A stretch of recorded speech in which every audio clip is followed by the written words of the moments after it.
તો પેટા ચૂંટણીને લઈને મહત્વપૂર્ણ સમાચાર સામે આવી રહ્યા છે, જ્યાં ગુજરાતમાં પેટા ચૂંટણીને લઈને મોટા સમાચાર સામે આવી રહ્યા છે. જ્યાં પેટા ચૂંટણીને લઈને મોટા સમાચાર, પેટા ચૂંટણીના ભાજપ ઉમેદવારનું લિસ્ટ જાહેર કરવામાં આવ્યું છે.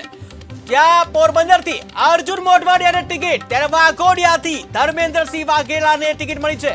જ્યાં માણાવદરથી અરવિંદ લાડાણીને ટિકિટ મળી છે. તો મહત્વપૂર્ણ સમાચાર સામે આવી રહ્યા છે કે જ્યાં મહત્વપૂર્ણ સમાચાર સામે આવી રહ્યા છે. ગુજરાતમાં પેટા ચૂંટણીને લઈને મહત્વપૂર્ણ સમાચાર, જ્યાં પેટા ચૂંટણીમાં ભાજપે ઉમેદવારોનું લિસ્ટ જાહેર કર્યું છે. જ્યાં પોરબંદરથી અર્જુન મોઢવાડિયાને ટિકિટ મળી છે. જ્યારે બીજી ટિકિટની વાત કરીએ તો વાઘોડિયાથી ધર્મેન્દ્રસિંહને ટિકિટ મળી છે. જ્યાં અરવિંદ લાડાણીને પણ માણાવદરથી ટિકિટ મળી છે. આજે પોરબંદર સહિત ગુજરાતની અંદર 5 વિધાનસભાની પેટા ચૂંટણીની ના ઉમેદવારની ભારતીય જનતા પાર્ટીએ જાહેરાત કરી છે. એમાં પોરબંદર વિધાનસભા માટે મને ટિકિટ આપવામાં આવી છે અને મારા ઉપર વિશ્વાસ મૂકવામાં આવ્યો. એ બદલ હું યશસ્વી વડાપ્રધાન નરેન્દ્રભાઈ મોદીજી, આપણા મજબૂત ગૃહમંત્રી શ્રી અમિતભાઈ શાહજી,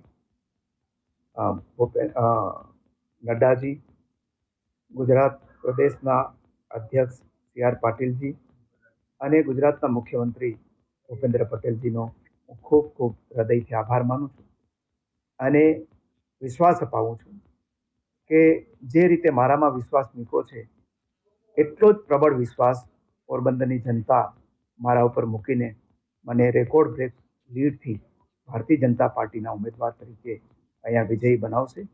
અને યશસ્વી વડાપ્રધાન નરેન્દ્રભાઈનું જે સ્વપ્ન છે વિકસિત ભારતનું, એમની સાથે આ વિકસિત પોરબંદર બને, વિકસિત ગુજરાત બને અને વિકસિત ભારત બને, એ સ્વપ્નને સાકાર કરવામાં હું પણ સહભાગી બનીને એક સૈનિક તરીકે કામ કરીશ. આજે પોરબંદર સહિત ગુજરાતની અંદર 5 વિધાનસભાની પેટા ચૂંટણીની ના ઉમેદવારની ભારતીય જનતા પાર્ટી